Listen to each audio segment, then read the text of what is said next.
So hi friends, welcome to our channel. Friends, మనకి ఎయిర్పోర్ట్లలో ఖాళీగా ఉన్నటువంటి పర్మనెంట్ జూనియర్ ఎగ్జిక్యూటివ్ ఉద్యోగాలకి సంబంధించి ఈ యొక్క జాబ్ నోటిఫికేషన్ అనేది రిలీజ్ చేయడం జరిగింది. ఈ యొక్క పోస్ట్కి సెలెక్ట్ అయినటువంటి క్యాండిడేట్స్కి మంత్లీ వచ్చేసరికి 1 lakh పైన మనకి శాలరీ అనేది రావడం జరుగుతుంది గైస్. ఎలాంటి ఎక్స్పీరియన్స్ అనేది కూడా ఉండాల్సినటువంటి అవసరం అయితే లేదు. కేవలం మనకి ఒకే ఒక రిటర్న్ ఎగ్జామినేషన్ ద్వారా ఈ యొక్క వేకెన్సీస్కి ఎంపిక అనేది చేయడం జరుగుతుంది. ఎగ్జామినేషన్లో ఎటువంటి నెగిటివ్ మార్కింగ్ అనేది కూడా ఉండదు కాబట్టి ఇంట్రెస్ట్ ఎలిజిబుల్ క్యాండిడేట్స్ డెఫినెట్గా ఈ యొక్క రిక్రూట్మెంట్కి అప్లై అనేది చేసుకోండి. ఈ విధంగా ఈ యొక్క నోటిఫికేషన్కి సంబంధించి కంప్లీట్ డీటెయిల్స్ అన్నిటిని కూడా ఈ యొక్క వీడియోలో డిస్కస్ అయితే చేద్దాం. సో ఎవరు కూడా స్కిప్ అయితే చేయదు గైస్. ఫస్ట్ టైం మన ఛానల్ని విజిట్ చేస్తున్నట్లయితే కనుక సబ్స్క్రైబ్ అయితే చేసుకుని బెల్ ఐకాన్ కూడా యాక్టివేట్ చేసి పెట్టుకోండి. ఇంకా ఎవరైనా వీడియోని లైక్ చేయనట్లయితే కనుక డెఫినెట్గా వీడియోని లైక్ చేసేటువంటి ప్రయత్నం అయితే చేయండి guys. Okay, let's start the video. Friends, ఈ యొక్క పోస్ట్కి సంబంధించి ఇంపార్టెంట్ డేట్స్ విషయానికి వచ్చేట్లయితే కనుక మనకి February 17th నుంచి కూడా అప్లికేషన్ ప్రాసెస్ అనేది స్టార్ట్ కావడం జరుగుతుంది. ఇక లాస్ట్ డేట్ విషయానికి వచ్చేట్లయితే కనుక March 18th వరకు కూడా ఈ యొక్క రిక్రూట్మెంట్కి ఆన్లైన్లో అప్లికేషన్స్ అనేవి సబ్మిట్ అయితే చేసుకోవాల్సి అయితే ఉంటుంది.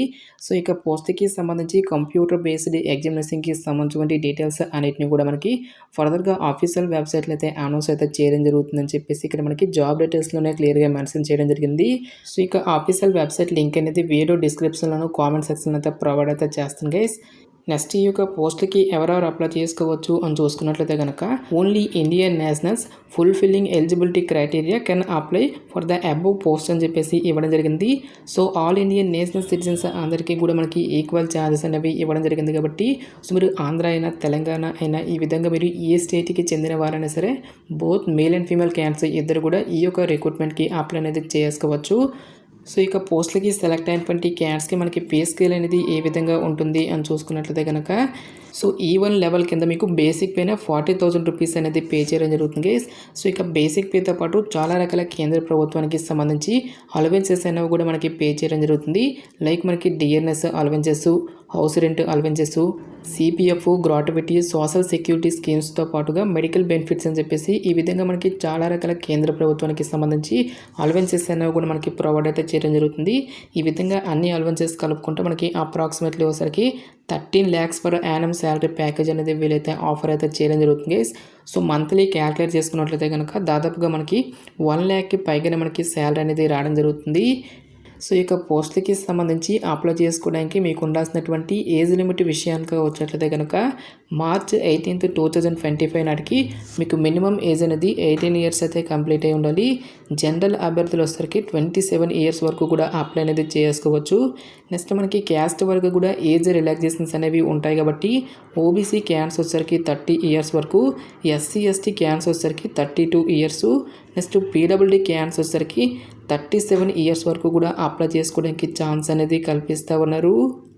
సో పోస్ట్ వర్క్ వేకెన్సీస్కి సంబంధించిన డీటెయిల్స్ కనుక చూసుకున్నట్లయితే కనుక ఈ యొక్క నోటిఫికేషన్ ద్వారా మనకి డిఫరెంట్ డిసిప్లిన్స్లలో ఖాళీగా ఉన్నటువంటి పర్మనెంట్ జూనియర్ ఎగ్జిక్యూటివ్ ఉద్యోగాలను అయితే రిక్రూట్మెంట్ అనేది చేయడం జరుగుతుంది.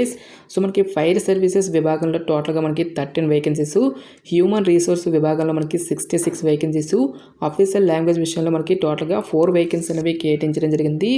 సో అన్ని క్యాస్ట్ల వరకు కూడా వేకెన్సీ అనేవి కేటాయించడం జరిగింది గైస్. లైక్ మనకి general, economically weaker section, OBC, SC, ST అని చెప్పేసి నెక్స్ట్ మనకి పీడబ్ల్యూడీ క్యాండిడేట్స్కి కూడా సపరేట్గా వేకెన్సీ అనేవి కేటాయించడం జరిగింది కాబట్టి సో క్వాలిఫికేషన్ ఉన్నటువంటి ప్రతి ఒక్క క్యాండిడేట్ కూడా ఈ యొక్క రిక్రూట్మెంట్కి అప్లై అనేది చేసుకోండి. సో పోస్టుల వారిగా ఎసెన్షియల్ ఎడ్యుకేషనల్ క్వాలిఫికేషన్ విద్యా అర్హత విషయానికి వచ్చేట్లయితే కనుక ఇక్కడ ఇచ్చేటువంటి ఈ యొక్క ఉద్యోగాల్లో కొన్ని రకాల ఉద్యోగాలకి సంబంధించి ఎక్స్పీరియన్స్ అనేది మనకి అడగడం జరుగుతుంది.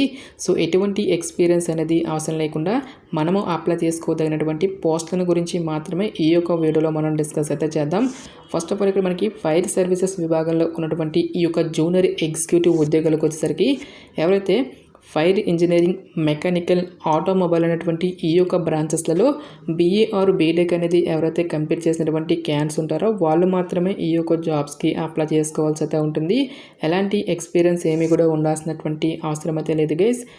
నెక్స్ట్ మనకి హ్యూమన్ రిసోర్స్ విభాగంలో ఉన్నటువంటి యొక్క జూనియర్ ఎగ్జిక్యూటివ్ ఉద్యోగాలకు వచ్చేసరికి సో మీరు ఏదైనా ఒక విభాగంలో బ్యాచిలర్స్ డిగ్రీ అనేది కంప్లీట్ చేసి దీంతో పాటుగా మీరు ఎంబీఏ అనేది కూడా మీరు కంప్లీట్ చేయాల్సి అయితే ఉంటుంది. సో ఇక ఎంబీఏ అనేది అనేది ఏ స్పెషలైజేషన్లో కంప్లీట్ చేయాలి అని చూసుకున్నట్లయితే కనుక హ్యూమన్ రిసోర్స్ మేనేజ్మెంట్లో కానీ హ్యూమన్ రిసోర్స్ డెవలప్మెంట్లో కానీ power engineering and industrial relations అని చెప్పేసి ఈ యొక్క స్పెషలైజేషన్తో పాటు లేబర్ వెల్ఫేర్ అనేటువంటి ఈ యొక్క సంబంధిత డిసిప్లిన్స్లలో ఎవరైతే డిగ్రీతో పాటుగా ఎంబీఏ అనేది కంప్లీట్ చేసినటువంటి క్యాండిడేట్స్ ఉంటారో వాళ్ళు మాత్రమే ఈ యొక్క జాబ్స్కి అప్లై చేసుకోవాల్సి అయితే ఉంటుంది. ఈ యొక్క పోస్టులు కూడా మనకి ఎలాంటి ఎక్స్పీరియన్స్ అనేది కూడా ఉండాల్సినటువంటి అవసరం అయితే లేదు.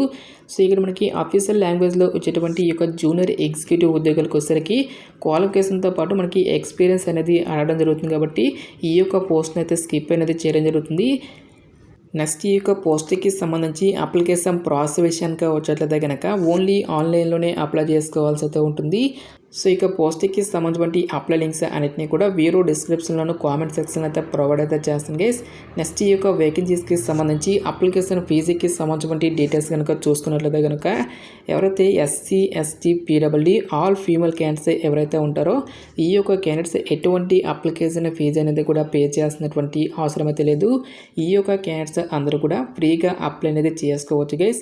సో రిమైనింగ్ కేటగిరీకి చెందినటువంటి క్యాండిడేట్స్ అందరూ కూడా 1000 రూపీస్ అప్లికేషన్ ఫీజు అనేది మీరు ఆన్లైన్లో పే చేయాల్సి అయితే ఉంటుంది. నెక్స్ట్ ఈ యొక్క పోస్ట్కి సంబంధించి సెలక్షన్ ప్రాసెస్ అనేది ఏ విధంగా ఉంటుంది అని చూసుకున్నట్లయితే కనుక సో ఇక్కడ మనకి ఫైర్ సర్వీసెస్ విభాగంలో ఉన్నటువంటి జూనియర్ ఎగ్జిక్యూటివ్ పోస్ట్కి సంబంధించి డీటెయిల్గా ఇక్కడ మనకి సిలబస్ అనేది మెన్షన్ చేయడం జరిగింది. టోటల్గా ఇక్కడ మనకి 2 పార్ట్స్కి అయితే డివైడ్ అయితే చేయడం జరిగింది గైస్. పార్ట్ ఏలో మనకి general knowledge, general intelligence, general aptitude ఇంగ్లీష్కి రిలేటెడ్గా మనకి క్వశ్చన్స్ అనేవి అడగడం జరుగుతుంది. పార్ట్ బిలో మనకి మీ యొక్క సబ్జెక్ట్కి రిలేటెడ్గా మనకి క్వశ్చన్స్ అనేవి అడగడం జరుగుతుంది గైస్. లైక్ మనకి applied chemistry, applied mechanics, strength of materials, fire services, hydraulic అని చెప్పేసి ఈ విధంగా ఇక్కడ మనకి టోటల్గా 18 డిఫరెంట్ టైప్స్ ఆఫ్ సబ్జెక్ట్స్ అనేవి ఇవ్వడం జరిగింది. ఇక్కడ ఇచ్చేటువంటి ఈ యొక్క టాపిక్స్ నుంచే రిలేటెడ్గా మనకి క్వశ్చన్స్ అనేవి అడగడం జరుగుతుంది. టోటల్గా 2 అవర్స్ పాటు కూడా ఈ యొక్క ఎగ్జామినేషన్ అనేది కండక్ట్ చేయడం జరుగుతుంది గైస్. 120 మార్క్స్కి సంబంధించి ఈ యొక్క టోటల్ ఎగ్జామినేషన్ అనేది కండక్ట్ చేయడం జరుగుతుంది. నెక్స్ట్ ఇక్కడ మనకి హ్యూమన్ రిసోర్స్ విభాగంలో ఉన్నటువంటి పోస్టులు కూడా పార్ట్ ఏ అనేది మనకి కామన్గా అయితే ఉంటుంది గైస్. పార్ట్ బిలో వచ్చేసరికి మనకి పేపర్ 1తో పాటు పేపర్ 2 అనేది కండక్ట్ చేయడం జరుగుతుంది. పేపర్ 1 వచ్చేసరికి మనకి ఆబ్జెక్టివ్లను, పేపర్ 2 వచ్చేసరికి మనకి డిస్క్రిప్టివ్ విధానంలో ఈ యొక్క ఎగ్జామినేషన్ అనేది కండక్ట్ చేయడం జరుగుతుంది. సో ఇక్కడ మనకి ఏ టాపిక్స్ నుంచి రిలేటెడ్గా మనకి క్వశ్చన్స్ అనేవి వస్తాయని చెప్పేసి డీటెయిల్గా ఇక్కడ మనకి సిలబస్ అనేది ఇవ్వడం జరిగింది.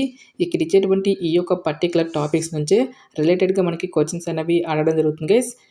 సో ఎవరైతే ఇంకా పేపర్ 1ని క్లియర్ చేసినటువంటి క్యాండిడేట్స్కి ఫర్దర్గా మనకి పేపర్ 2లో కాంప్రహెన్షన్ అండ్ ఎస్ఐ రైటింగ్కి సంబంధించి డిస్క్రిప్టివ్ విధానంలో మరొక టెస్ట్ అనేది కండక్ట్ చేయడం జరుగుతుంది. ఎవరైతే ఇక రిటర్న్ ఎగ్జామినేషన్ని క్లియర్ చేసినటువంటి క్యాండిడేట్స్కి ఫర్దర్గా మనకి ఫైర్ సర్వీసెస్ విభాగంలో ఉన్నటువంటి పోస్టులకు వచ్చేసరికి పీఏటీతో పాటుగా పిఎస్టీ అనేది కండక్ట్ చేయడం జరుగుతుంది. మిగిలినటువంటి పోస్టులకి వచ్చేసరికి ఎటువంటి మెడికల్ స్టాండర్డ్స్ కానీ ఎటువంటి పీఏటీ టెస్ట్ అంటూ కూడా మనకి ఏమి కూడా కండక్ట్ అయితే చేయరు.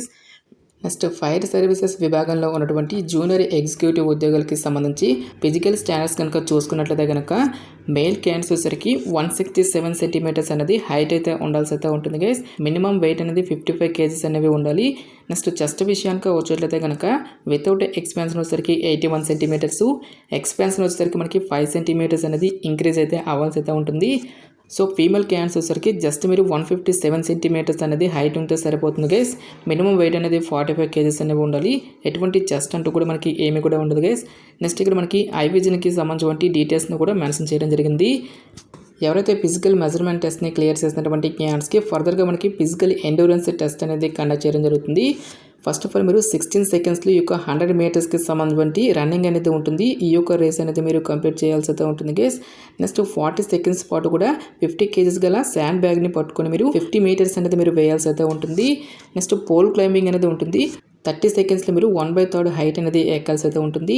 నెక్స్ట్ మనకి రోప్ క్లైంబింగ్ కూడా 20 సెకండ్స్ వరకు కూడా టైం అనేది ఇస్తారు. 1/3 హైట్ అనేది మీరు క్లైంబింగ్ అనేది చేయాల్సి అయితే ఉంటుంది. ఫైనల్గా మనకి ఫుల్ ల్యాడర్ క్లైంబింగ్ అండ్ డిసెండింగ్కి సంబంధించి మరొక టెస్ట్ అనేది కండక్ట్ చేయడం జరుగుతుంది. టోటల్గా మనకి 90 సెకండ్స్ పాటు కూడా ఇక్కడ టైమింగ్ అనేది ఇవ్వడం జరుగుతుంది. నెక్స్ట్ ఇక్కడ మనకి ఫీమేల్ క్యాండిడేట్స్కి కూడా మనకి సపరేట్గా ఫిజికల్ ఎండ్యూరెన్స్ టెస్ట్కి సంబంధించిన డీటెయిల్స్ అనేవి ఇక్కడ మెన్షన్ చేయడం జరిగింది. నెక్స్ట్ ఇక్కడ మనకి మీరు ఎన్ని సెకండ్స్లో అయితే ఇక రేస్ అనేది కంప్లీట్ చేస్తారో సో ఒక సెకండ్స్కి సంబంధించి మార్క్స్ అనేవి మీకు యాడ్ చేయడం జరుగుతుంది. సో ప్రతి ఒక్క ఈవెంట్కి సంబంధించి టైమింగ్తో పాటుగా మనకి ఎన్ని మార్క్స్ అనేవి కేటాయిస్తారనేటువంటి కంప్లీట్ డీటెయిల్స్ అన్నిటిని కూడా మెన్షన్ చేయడం జరిగింది. సో తక్కువ సమయంలో ఈ యొక్క ఈవెంట్స్ అనేవి మీరు కంప్లీట్ చేస్తే మీకు ఎక్కువ స్కోరింగ్ అనేది వచ్చేటువంటి అవకాశం అనేది ఉంటుంది. సో ఈ యొక్క జాబ్ నోటిఫికేషన్ అనేది మనకి ఎక్కడి నుంచి వచ్చింది అని చూసుకున్నట్టయితే కనుక ఎయిర్పోర్ట్స్ అథారిటీ ఆఫ్ ఇండియా నుంచి అఫీషియల్గా రిలీజ్ అయినటువంటి యొక్క పర్మనెంట్ జూనియర్ ఎగ్జిక్యూటివ్ ఉద్యోగాలకి సంబంధించి ఈ యొక్క జాబ్ నోటిఫికేషన్ అనేది రిలీజ్ చేయడం జరిగింది. సో ఇంట్రెస్ట్ ఎలిజిబుల్ క్యాండిడేట్స్ డెఫినెట్గా ఈ యొక్క రిక్రూట్మెంట్కి అప్లై అనేది చేసుకోండి. సో ఇక పోస్ట్కి సంబంధించిన లింక్స్ అన్నింటినీ కూడా వీడియో డిస్క్రిప్షన్లోను కామెంట్ సెక్షన్ అయితే ప్రొవైడ్ అయితే చేస్తాను గైస్. ఇంకా ఈ యొక్క నోటిఫికేషన్కి సంబంధించి మీకు ఎటువంటి డౌట్స్ వచ్చినా సరే నాకు కామెంట్ సెక్షన్లో కామెంట్ అయితే చేయండి. ఇటువంటి మరిన్ని జాబ్ అప్డేట్స్ కోసం మన ఛానల్ని సబ్స్క్రైబ్ చేసుకుని బెల్ ఐకాన్ కూడా యాక్టివేట్ చేసి పెట్టుకోండి. సో ఇది ఫ్రెండ్స్ ఇవాళ వీడియో. రేపు మరొక మంచి జాబ్ అప్డేట్తో మళ్ళీ మీ ముందుకు రావడం జరుగుతుంది. Thanks for watching this video.